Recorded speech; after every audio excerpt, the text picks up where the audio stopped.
A Course in Miracles, Chapter 2, Section 4, Healing as Release from Fear. Yan. So for this section, itatabi ko muna tong libro and gagamitin ko munang reference yung nasulat kong reflection para sa section na to, yung nasulat ko doon sa na-publish kong article sa aking website kasi shinare ko na rin tong mga lessons, mga reflections ko sa A Course in Miracles sa website. No? Na-start ko ng i-share tong mga reflection na to sa article nung year 2021. No? So, una kong na-discover yung A Course in Miracles or na-discover ako nung Course in Miracles nung year 2014. So, around that time, so almost 10 years na at this time of recording. No? So, and then, nung 2021, nakapag-start na akong magsulat and mag-publish ng articles, ng mga reflections ko from A Course in Miracles, tapos shinare ko siya sa website. So, for this section, nireview ko yung sinulat ko noon, and nagustuhan ko yung reflection ko. So, yun din yung isi-share ko sa'yo in this video. And then, subukan na lang natin siyang i-expound pa, no? Para tingnan natin kung meron pa tayong mas maidadagdag na insight. Okay? So, ayun nga. Section 4, Healing as Release from Fear. Okay, sige. All healing is essentially the release from fear. Yan. So, ayun nga, no? Dito sa A Course in Miracles, nabanggit na natin to sa mga nakaraang video and even sa introduction, no, na ito personally yung isang malaking impact sa akin ng A Course in Miracles kasi ito yung naging personal struggle or challenge ko, no, yung nagkasakit ako before. And tayong lahat, di ba, pag sinabi nating sickness and health, ang lagi nating iniisip yung physical body natin, no? And recently, mas nagiging aware tayo doon sa ating emotional health and mental health, which is good kasi nagiging mas aware na tayo na hindi lang sa physical aspect yung ating health, no? And dito sa A Course in Miracles, mas ine-emphasize dito, no, na yung sickness and healing hindi siya sa body nangyayari, no? Ito yung talagang tinuturo mismo dito sa A Course in Miracles. Kaya yung sabi nga dito is healing is release from fear. So kung ganun yung tinuturo sa atin ng A Course in Miracles, ibig sabihin nun, fear is the sickness, no? Yun yung talagang sickness, hindi yung nai-experience natin sa body. No, yung nai-experience natin sa physical body, they are only physical symptoms or manifestation of the sickness, which is yung fear. No, so yung fear, ito yung masasabi nating pinaka-cause talaga ng lahat ng sickness, no? Kahit ano ang form pa yan, emotional, mental, physical, nag-iiba-iba lang sila ng form. Pero ito yung pinaka-essential cause, no? Kaya sinasabi dito, healing is essentially the release from fear, no? So, pag na-release natin yung pinaka-root cause, which is yung fear, no? 'Di ba parang pag natanggal mo yung cause, yung mga effects niya, no, automatic mawawala din siya, no? So, yun yung kailangan nating gamutin, 'di ba? Habang tinitreat natin yung mga symptoms na na-experience natin, kailangan i-address natin yung root cause, which is the main reason kung bakit ginagawa natin tong A Course in Miracles. No, kasi para ma-address natin yung root cause. Okay? So fear is the sickness and healing is the release from fear. Sickness or not right-mindedness is the result of level confusion. Yan. No? So, another term na binigay ng A Course in Miracles for sickness is not right-mindedness. No? Again, hindi niya ni-refer ito to the body, no? But to the mind, no? Not right-mindedness daw. No? So, ibig sabihin again, that sickness is not of the body. It is of the mind. No? Ito yung nililinaw sa atin ng A Course in Miracles. Only the mind is capable of error. The body can act wrongly only when it is responding to misthought. The body cannot create, and the belief that it can, a fundamental error, produces all physical symptoms. No? So ito yung sinasabing, isa sa sinasabing not right-mindedness, no? To think that the body can get sick. No? Ito daw yung fundamental error, no? Pag naniniwala tayo na yung body natin is capable of being sick, no? So, sinasabi kasi sa atin dito ng A Course in Miracles na yung body is neutral siya. Di ba? Nabanggit natin to sa nakaraang video, dun sa nakaraang lessons natin, na yung body is a learning device for our mind. No, yun yung proper use ng body. And yung body, para siyang extension ng ating mind. No, ito yung physical extension ng ating mind or ng consciousness natin. 'Di ba? Sabi nga natin, it's all about extension, no? Kasi yung separation is not real, no? So yung ating consciousness na-extend lang siya from the world of spirit, from the realm of spirit hanggang sa material world, no? 'Di ba? From spirit na nag-take ng form of matter or yung material form, no? So hindi sila separated although magkaiba sila ng dimension or ng reality, pero hindi ibig sabihin no na separate sila. So yung physical is an extension of the spiritual, no? Ganun yung sinasabi sa atin ng A Course in Miracles. And if that's the case, no, kung extension yung physical ng spiritual, yung body natin is the physical extension of our consciousness or yung ating soul, no, yung ating spiritual body na matatawag natin. No? So yung body, yung physical body natin, nagre-respond lang siya sa thoughts natin, no, kung ano yung state of consciousness natin. No, kung yung state of consciousness natin is based sa fear, iba magma-manifest siya into mga physical illnesses. Ito yung mga symptoms na na-experience natin sa katawan natin or even sa emotional aspect and mental aspect of our health.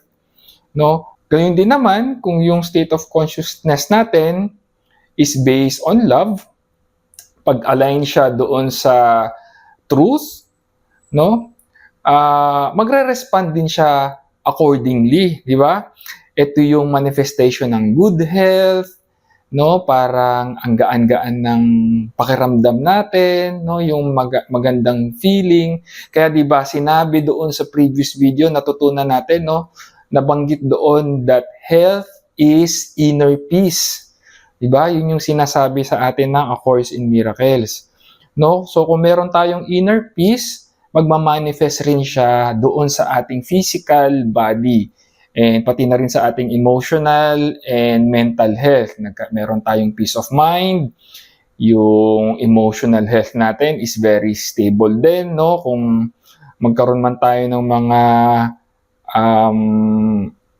emotional mga changes sa ating emotions, no? agad rin tayo nakakabalik agad dun sa ating emotional stability, no? So, yun yung tinuturo nga sa atin ng A Course in Miracles, na yung body natin is nagre-respond lang dun sa ating thoughts, no? Dun sa ating state of consciousness. So, kung not right-minded tayo, di ba? Yung sinasabi ditong not right-mindedness is the sickness, magmamanifest siya into physical conditions, no? So, kailangan maging aware tayo doon sa mga thoughts na meron tayo. Ito nga yung ginagawa natin sa A Course in Miracles. Tinatama natin yung mga wrong perceptions natin. Okay? Yan. So, share ko lang yung nasulat ko dito. Ano ulit yung sickness? Fear. Ano yung cure dun sa sickness na yon? Yung miracles or yung ating correct perception, correct thinking, right-mindedness, miracle-mindedness. Ayan yung iba't ibang term, no, na matututunan pa natin dito sa A Course in Miracles. At ano yung result? Healing. Okay? Only the mind can create because spirit has already been created. And the body is a learning device for the mind. Learning devices are not lessons in themselves. Their purpose is merely to facilitate learning. Again, ito yung sinabi nating the body is a learning aid for the mind. Yun yung proper use of the body, no? Titingnan natin yung condition ng body, no? Pag in good health tayo, meaning maganda, no? Align tayo dun sa truth, no? Parang napapractice natin yung tinuturo sa atin ng A Course in Miracles, no? So, dapat makikinig tayo, di ba, sa mga messages na binibigay sa atin ng ating physical body. Kasi yung mga bodily symptoms, no, ito yung messages from our soul, no? So, doon natin nalalaman kung ano yung condition ng mind natin, no? Right-minded ba tayo or wrong-minded, no? So, pag ganun yung relationship natin sa body, no, nagagamit natin siya dun sa kanyang proper use kasi ginagamit natin siyang learning device para malaman natin kung ano yung condition ng ating mind, kung ano yung state of consciousness natin. This is not because the body is a miracle, but because it is not inherently open to misinterpretation. Again, the body is neutral, no? Wala siyang sariling wisyo, no? Kung baga, parang sinusundan niya lang, no, nire-reflect niya lang kung ano yung condition ng mind, no? Parang the mind is its master, no? The body is the perfect servant, no? It's an honest servant. Yung body natin hindi siya marunong magsinungaling, no? It is a faithful servant, ika nga. Kasi kung ano yung laman ng utak, no, yung mga thoughts natin, nire-reflect niya lang, no? Kumbaga, wala siyang pakialam kung negative yan or positive, no? Parehas niyang i-reflect yun. Kasi nga, it's a learning device. It's a learning device for our mind, for our soul, no? So, very transparent siya sa kanyang manifestation. No? So, again, kaya maganda kung bibigyan natin ng attention yung mga messages na binibigay ng katawan natin. Kaya very important yung role na ginagampanan ng ating katawan, no? Hindi porket nalaman na natin na we are soul, we are of the spirit, babaliwalain na natin yung katawan natin. Kasi ito nga yung pinaka-purpose kung bakit nandito tayo sa earth, no? Kasi yung earth is a school for our soul, no? At ang isa sa mga best teacher natin is yung ating katawan, no? Kasi ito yung direct reflection ng condition ng ating consciousness, ng ating soul, kung align ba tayo doon sa truth. No, otherwise, kasi hindi natin matututunan yung lesson na gusto nating matutunan, no? And yun yung ultimate purpose of life. Sometimes the illness has a sufficiently strong hold over the mind to render a person temporarily inaccessible to the atonement. In this case, it may be wise to utilize a compromise approach to mind and body in which something from the outside is temporarily given healing belief.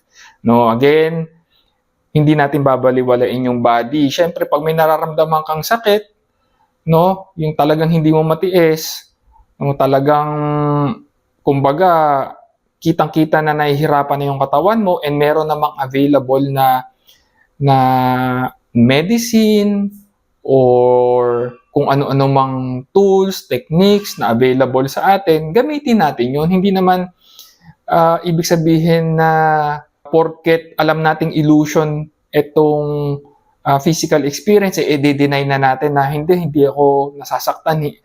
Lalo na yung mga severe condition, yung mga chronic condition like cancer, heart disease, diabetes, no, yung mga chronic condition, meaning yung talagang matagal na condition, paulit-ulit, and yung mga serious health conditions, kailangan talaga lahat ng available na options, no, both natural, alternative, and yung conventional, lahat ng available na makakatulong doon sa condition ng isang tao, no, gagamitin natin yon. Kailangan makikinig pa rin tayo sa mga experts, sa mga doktor, sa mga therapists, no, sa iba't ibang larangan, no, lahat ng options available, i-consider natin. Kasi yung sinasabi ng A Course in Miracles is, syempre, pag serious yung condition mo, anong pakialam natin sa tinuturo ng A Course in Miracles? Di ba, syempre, yung attention natin, yung sa health natin, kung nakakaramdam tayo ng sakit, na kailangan ng immediate medical attention, diba? Kailangan bigyan natin ng attention yon, no? So kung meron tayong matitake na gamot or lalo na kung emergency, 'di ba? Hindi natin pwedeng sabihin, hindi kasi baka lang mali yung condition ng utak ko. Talagang mali yung condition ng thinking natin kung babaliwalain natin yung mga symptoms na nararamdaman natin. Kaya importante, no, lalo na pagdating sa health, kailangan yung approach natin is holistic. Pag sinabi nating holistic, whole, no, lahat ng aspects of health, yung physical, emotional, mental, and spiritual aspects of our health, kailangan i-consider natin yon, no? And yung A Course in Miracles, pumapasok siya doon sa spiritual aspect. Although malaki talaga yung ginagampanan na role ng A Course in Miracles or malaki yung maitutulong ng A Course in Miracles kasi ito yung pinaka-importanteng aspect, no? Pero at the same time, kailangan i-consider pa rin natin lagi yung other aspects of health, no?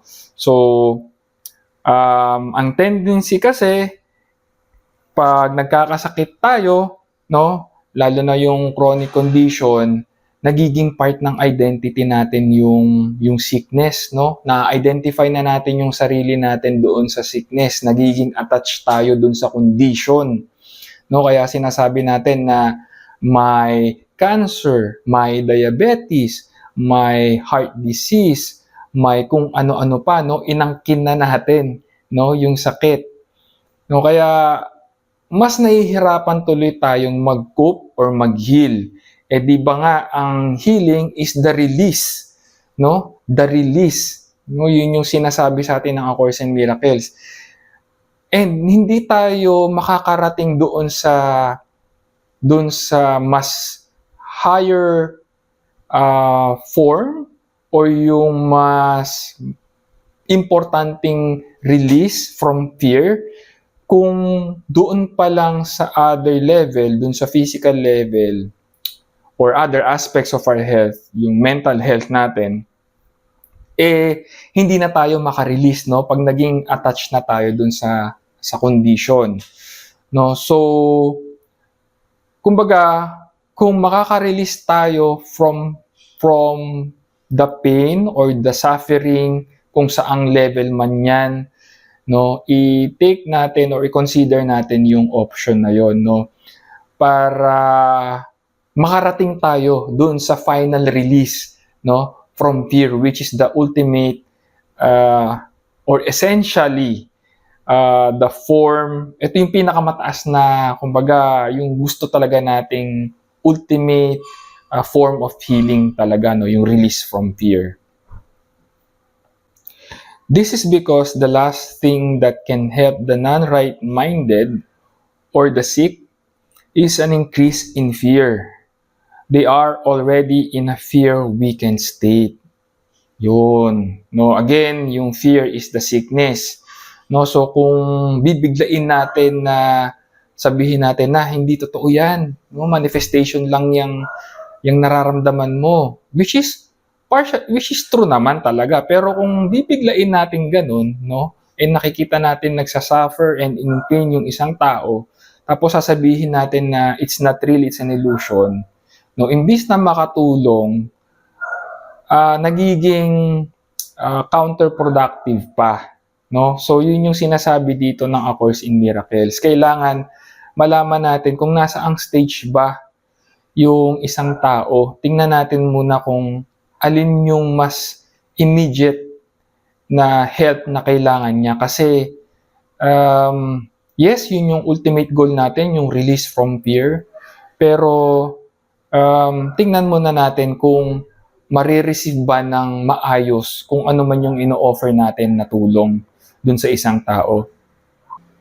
So kung ang makakapagbigay ng peace of mind, no, again, yung peace is, yung health is inner peace, no? So kung yung makakapagbigay ng peace of mind sa'yo is yung pag-take ng gamot, pagpunta ng ospital, no, pagpunta ng albularyo, pagpunta sa therapist, at kung ano-ano pang mga practices, kung yun yung makakapagbigay sa'yo ng peace of mind, siguro yun yung magandang gawin mo rin, no, for your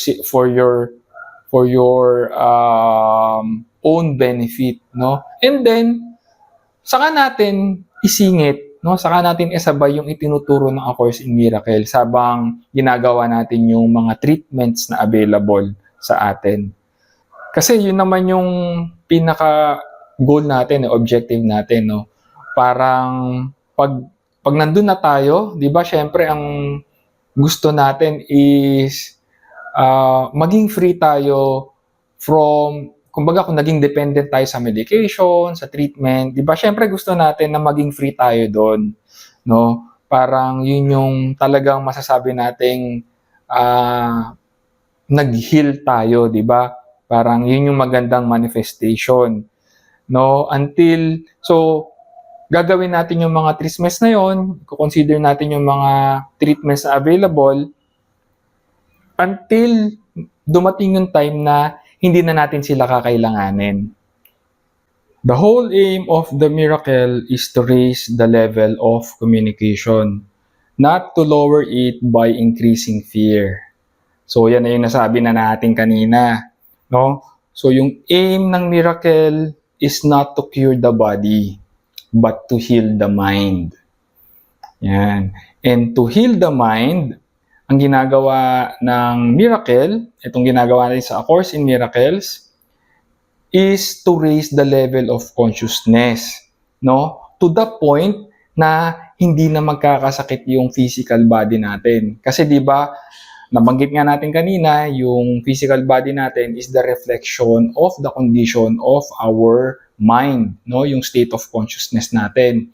So pag na-raise natin yung level of consciousness natin to the point na hindi na magkakaroon ng physical condition, no? Kumbaga, pag yung thoughts natin ay aligned na with love, with the truth, no? Kumbaga, nasa right-minded na tayo, 'di ba? Ang magiging reflection na ng body natin is health, no? Kasi na-raise na natin yung level of consciousness natin. And again, yung physical body natin is just an extension, no, nire-reflect niya lang kung ano yung state of consciousness natin, no?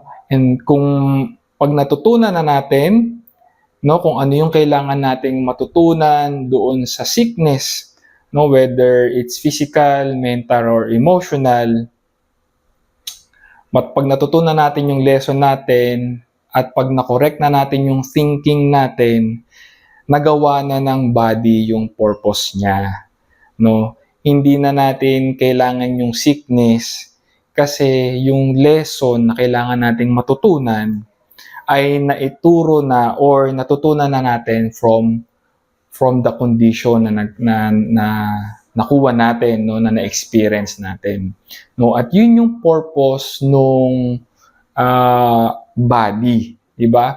Yun yung purpose ng lahat ng sickness, no? May tinuturo siyang lesson sa atin, no? Kaya madalas pag hindi tayo gumagaling, hindi dahil sa hindi effective or mali yung ginagawa natin, no? Nakakatulong siya on some level, pero again, kung hindi natin na-address yung root cause, which is yung misperception, no? Mag-iiba-iba lang yung form ng sickness, pero hindi talaga tayo gumagaling, no? Kaya yung sickness, dapat i-treat natin siya or makita natin siya as a learning experience, no? Para malaman natin kung ano yung purpose, yung reason for the sickness or kung ano man na-experience natin na nagkakos ng pain and suffering. And once na matutunan natin yon, no, makorek natin yung ating perception, magawa na nung experience natin yung purpose niya.